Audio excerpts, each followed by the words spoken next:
خالد دايم بالدوام سبحانه من لا ينام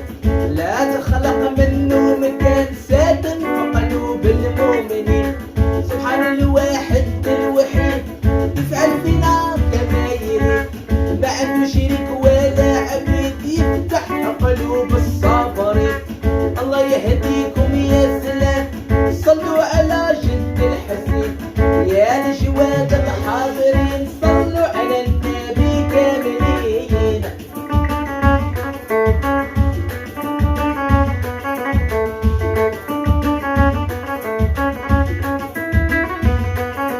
هذه قصة بحديثها في كتاب كبير قريتها في ابن عباس رويتها وابن صحيح على يمين قصة العابد في خلوته يعبد في الله بنيته إجا الشيطان يفلسو صابو متوحد بالوحيد جابوا عظم واحد القبر ولحوا بحجرو في القصر قالوا يتحمي هذا البشر إلا كنت من الواصلين الله يهديكم يا سلام صلوا على جد الحسين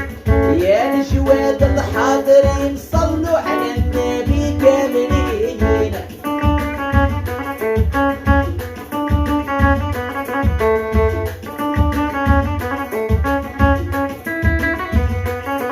قال اذهب يا جيش الحرام انت شيطان بلا كلام ربي هو محيي العطاء بعد ما كانوا راشيين راح الشيطان مشى وغاب خلى العظم يا ناس فروا حفرة بالقياس سبحت الشجرة بتمارزين الله يهديكم يا سلام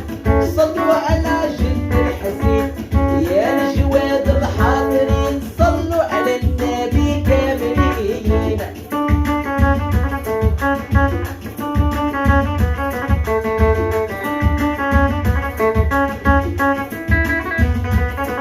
حلت مصر بيبانها